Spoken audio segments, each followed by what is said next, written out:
चलिए जानते हैं आज के देश और दुनिया की सिलेक्टेड काम की और महत्वपूर्ण 50 बड़ी खबरों को सिर्फ 10 मिनट में। पर अभी तक आपने इस वीडियो को लाइक नहीं किया तो लाइक कर दीजिए।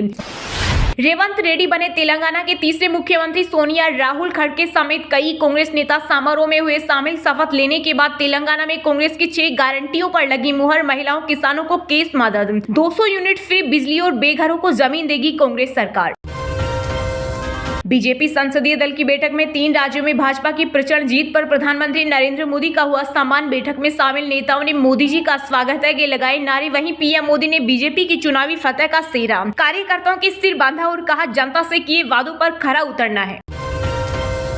रामलला की पहली आरती के लिए राजस्थान से आया 650 किलोग्राम घी। 5 बैलगाड़ियों ने 10 दिनों में 1200 किलोमीटर की दूरी तय की। थाईलैंड से मिट्टी भी लाई गई। पंजाब में रोड एक्सीडेंट होने पर फरिश्ते पहुंचाएंगे अस्पताल तो मान सरकार देगी 2000 रुपए। इसके साथ ही उस व्यक्ति से न तो अस्पताल प्रशासन कोई पूछताछ करेगा और न ही पुलिस। अस्पताल द्वारा घायल व्यक्ति का 48 घंटे तक मुफ्त इलाज किया जाएगा। स्वास्थ्य मंत्री डॉक्टर बलबीर सिंह ने की घोषणा। ओल्ड पेंशन को लेकर कर्मचारियों ने भरी हुंकार। दिल्ली के रामलीला मैदान में देश भर से जुटे पेंशनर्स। आज से जंतर मंतर पर किया जाएगा आमरण अनशन। संसद कूच की भी तैयारी। करणी सेना के अध्यक्ष सुखदेव सिंह गोगामेडी के अंतिम दर्शन के लिए उमड़ी भीड़। पितरक गांव हनुमानगढ़ में हुआ अंतिम संस्कार। रास्ते में लोग दे रहे थे श्रद्धांजलि। हत्यारों को पकड़ने के लिए एसआईटी गठित। हमलेवारों पर 5-5 लाख का इनाम। पाकिस्तान के लोगों में पीएम नरेंद्र मोदी के प्रति गजब का क्रेज। भारत लौटी अंशु ने किया खुलासा। कहा वो लोग भी मोदी जैसा एक नेता चाहते हैं जो देश को आगे बढ़ा सके। एमपी, छत्तीसगढ़ और राजस्थान विजय को पीएम ने बताया टीम की जीत। साथ ही 2024 की तैयारी के लिए दिया मंत्र। बोले सरकार की सभी योजनाओं को जनता तक जल्द से जल्द पहुंचाएं। दिल्ली में कड़ाके की ठंड से पहले केजरीवाल सरकार हुई अलर्ट। बेघर लोगों को बचाने के लिए 15 टीमें तैनात। राजधानी में लगाए गए 110 टेंट। 2019 में पीएम मोदी ने पीओके को वापस लाने की बात कही थी। अब तक क्यों नहीं लाए? पूर्व प्रधानमंत्री नेहरू पर अमित शाह के बयान पर बोले कांग्रेस नेता अधीर रंजन। प्याज टमाटर ने लगाया महंगाई का तड़का। दाल ने भी बिगाड़ा स्वाद। वेज थाली का दाम 10% तो नॉनवेज का 5% तक बढ़ा। क्या संसद में फिर कोई बड़ा फैसला लेगी मोदी सरकार? लोकसभा में सभी सांसदों को हाजिर रहने का आदेश। लोकसभा में 0 सांसद और बात पीएम बनाने की करते हैं जन सुराज। प्रशांत किशोर ने लालू यादव पर कसा तंज। कहा लालू यादव और आरजेडी के नेता सिर्फ बड़बोले लोग हैं। दुनिया भर में एनिमल का भोकाल हिला डाला बॉक्स ऑफिस। फिल्म ने 6 दिनों में ही 500 करोड़ से ज्यादा कर ली कमाई। इंडियन बॉक्स ऑफिस पर 300 करोड़ से ज्यादा कमाई की। मध्य प्रदेश में नवनिर्वाचित 90 विधायकों के खिलाफ आपराधिक मामले दर्ज। 230 में से 205 एमएलए करोड़पति। रिपोर्ट में हुआ खुलासा। हिंदू देवी देवताओं पर आम आदमी पार्टी के नेता राजेंद्र पाल गौतम का विवादित बयान। बीजेपे ने निष्कासित करने की मांग। कहा पूरा देश राम मंदिर में भगवान राम की प्राण प्रतिष्ठा के इंतजार में है। वहीं आप नेता इसको लेकर दुखी हैं। तमिलनाडु में बाढ़ से 1.2 करोड़ लोग हुए प्रभावित। स्कूल कॉलेज लगातार चौथे दिन बंद। 15 ट्रेनें कैंसिल। तूफान मेचोंग से 47 साल बाद दिखे ऐसे हालात। चीन की रहस्यमयी बीमारी के भारत में मरीज नहीं। सरकार ने मीडिया रिपोर्ट्स को बताया झूठा। कहा सारे केस साधारण निमोनिया के हैं। एनसीईआरटी इंडिया और भारत में फर्क नहीं करता। किताबों में नाम बदलने की सिफारिश पर शिक्षा मंत्रालय ने कहा हम भारतीय भाषा को बढ़ावा दे रहे। नरेंद्र मोदी की गारंटी पर बिहार के लोगों को भरोसा है। बीजेपी के प्रदेश अध्यक्ष सम्राट चौधरी ने अंबेडकर समागम में लालू नीतीश पर भी बोला हमला। लोकसभा चुनाव 2024 के लिए आईआईटी इंजीनियर्स को भर्ती कर रही पार्टियां। बीएचयू में बीजेपी और टीएमसी की पीआर एजेंसियां कर रही प्लेसमेंट। टेक्नोक्रेट्स को 20 लाख तक का पैकेज। चीनी के जूस से एथेनॉल बनाने पर केंद्र सरकार ने लगाई रोक। कीमतों पर नकेल कसने के लिए लिया फैसला। 2025 से पहले होगा बिहार विधानसभा का चुनाव। बीजेपी नेता आरसी सिंह ने किया दावा। कहा 2024 के लोकसभा चुनाव में नीतीश कुमार बुरी तरह हारेंगे और फिर इनका जो गठबंधन है वह सब खत्म हो जाएगा। रेवंत रेड्डी को तेलंगाना के मुख्यमंत्री बनने पर पीएम मोदी ने दी बधाई। कहा मेरा सहयोग हमेशा रहेगा। सावरकर कोई वीर नहीं थे। मैं इंचार्ज होता तो विधानसभा में उनकी तस्वीर हटा देता। कांग्रेस अध्यक्ष मल्लिकार्जुन खड़गे के बेटे प्रियांक खड़गे का विवादित बयान। पंजाब में पीएम मोदी की सुरक्षा को लेकर हुई चूक के मामले में एक्शन न होने से केंद्र हुआ नाराज। गृह मंत्रालय का 9 महीने में पंजाब सरकार को दूसरा लेटर लिखा। वरिष्ठ अफसरों पर लो एक्शन।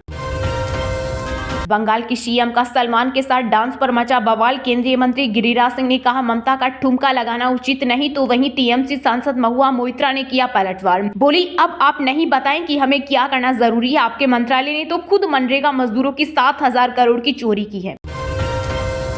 एमपी का मुख्यमंत्री कौन होगा, विजय वर्गीय बोले रविवार को खत्म होगा सस्पेंस। शिवराज ने कहा ये काम पार्टी का है, मेरा नहीं। 3 राज्यों में सीएम की घोषणा न करने पर कांग्रेस नेता जयराम रमेश ने भाजपा पर उठाए सवाल का आखिर देर क्यों हो रही है, हमने तो परसों ही मुख्यमंत्री की घोषणा कर दी थी।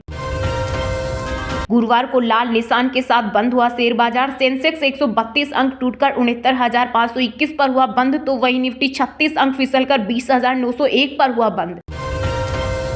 मध्य प्रदेश में सीएम के नए फेस की भी तलाश, 5 बड़े नेता दिल्ली में डटे। केंद्रीय मंत्री नरेंद्र सिंह तोमर का ग्वालियर में पोस्टर, लिखा बोस मुझे मोदी जी बुलाकर जनता से दूर न करे। भाजपा संसदीय दल की बैठक में प्रधानमंत्री ने की नेताओं से अपील, बोले मैं मोदी हूँ। राजस्थान की पूर्व सीएम वसुंधरा के बेटे दुष्यंत पर विधायकों की बाड़ेबंदी का आरोप। एमएलए ललित मीणा के पिता बोले उन्होंने बेटे को होटल भेजा, मैं लेने गया तो रोक दिया। राजस्थान में मुख्यमंत्री पद की रेस में शामिल हुआ एक और बड़ा नाम, केंद्रीय मंत्री अश्विनी वैष्णव बन सकते हैं सीएम। सूत्रों के हवाले से बड़ी खबर आई सामने। चलिए अब जानते हैं जो आम आदमी के काम की और फायदेमंद खबरें हैं उनको विस्तार से। पर इससे पहले अभी तक आपने इस वीडियो को लाइक नहीं किया तो लाइक कर दीजिए।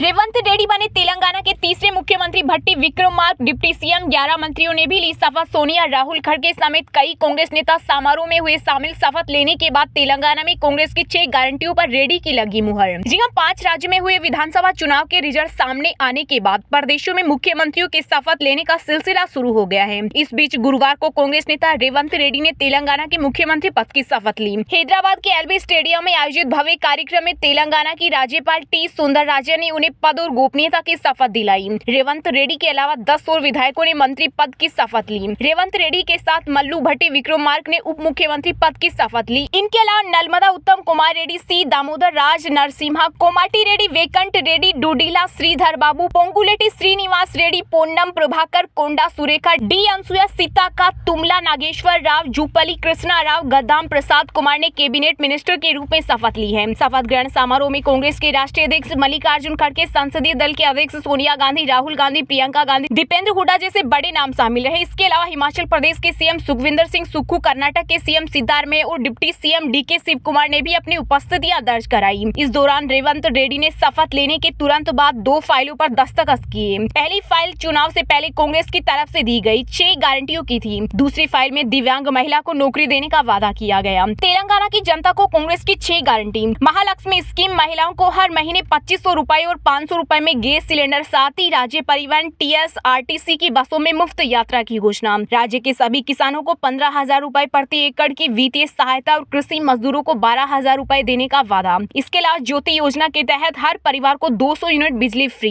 इंदिरमा इंदुल स्कीम, इसके तहत उन परिवारों को घर के लिए जमीन और 5 लाख रुपए की वित्तीय सहायता देंगे जिनके पास खुद का घर नहीं है। युवा विकासम योजना, इस योजना के अंतर्गत छात्रों को 5 लाख की सहायता। इसका उपयोग वे कॉलेज की फीस जमा कराने में कर सकेंगे। चयुथा स्कीम, इसमें बुजुर्गों और कमजोर वर्ग के लोगों को 4,000 रुपए की पेंशन दी जाएगी। बीजेपी संसदीय दल की बैठक में 3 राज्यों में भाजपा की प्रचंड जीत पर प्रधानमंत्री नरेंद्र मोदी का हुआ सम्मान। बैठक में शामिल नेताओं ने मोदी जी का स्वागत के लगाए नारे। वहीं पीएम मोदी ने बीजेपी की चुनावी फतह का सेहरा कार्यकर्ताओं के सिर बांधा। जी हां, मध्य प्रदेश, छत्तीसगढ़ और राजस्थान में सीएम चेहरे को लेकर भाजपा में लगातार मंथन का दौर जारी है। इसी बीच संसद भवन परिसर के बाल योगी सभागार में भाजपा के संसदीय दल की बैठक हुई। इसमें पीएम नरेंद्र मोदी, गृह मंत्री अमित शाह समेत कई मंत्री नेता मौजूद रहे। सबसे पहले 3 राज्यों में भाजपा की धमाकेदार जीत के लिए नेताओं ने पीएम मोदी का स्वागत किया। बीजेपी नेताओं ने मोदी जी का स्वागत के नारे भी लगाए। संसदीय बैठक में पीएम मोदी ने कहा कि 3 राज्यों में जो बड़ी सफलता मिली है यह सभी कार्यकर्ताओं की जीत है, इसको अकेले मोदी जी की जीत न माने। वहीं विश्वकर्मा योजना पर जोर देते हुए पीएम मोदी ने कहा कि सभी सांसद इसे जन जन तक पहुँचाने के लिए काम करें। साथ ही कहा कि जो संसदीय योजनाएं है उसे लेकर आम जनों तक सभी सांसद जाएं। संकल्प यात्रा सफल हो इसके लिए सभी सांसद अपने अपने क्षेत्र में कार्यकर्ताओं के साथ संपर्क और खुद भी मैदान में उतरे। वहीं संसदीय कार्य कार्य मंत्री प्रहलाद जोशी ने बताया कि संसदीय दल की बैठक में पीएम मोदी ने तमिलनाडु, आंध्र प्रदेश में साइक्लोन के चलते हुए नुकसान को लेकर बात की है। पीएम ने ये भी कहा कि भाजपा को मध्य प्रदेश, छत्तीसगढ़ और राजस्थान में अच्छी जीत मिली है। तेलंगाना और मिजोरम में भी हमारी स्ट्रेंथ बढ़ी है। 3 राज्यों में जीत हमारी सामूहिक जीत है, कार्यकर्ताओं की जीत है। वहीं सूत्रों के मुताबिक इस बैठक में मध्य प्रदेश, छत्तीसगढ़ और राजस्थान के लिए मुख्यमंत्री पद के दावेदारों पर चर्चा की संभावना जताई गई है। हालांकि अब तक इससे जुड़ी कोई जानकारी सामने नहीं आई है। कयास लगाए जा रहे हैं कि भाजपा इस बार युवा चेहरों को सत्ता की बागडोर दे सकती है।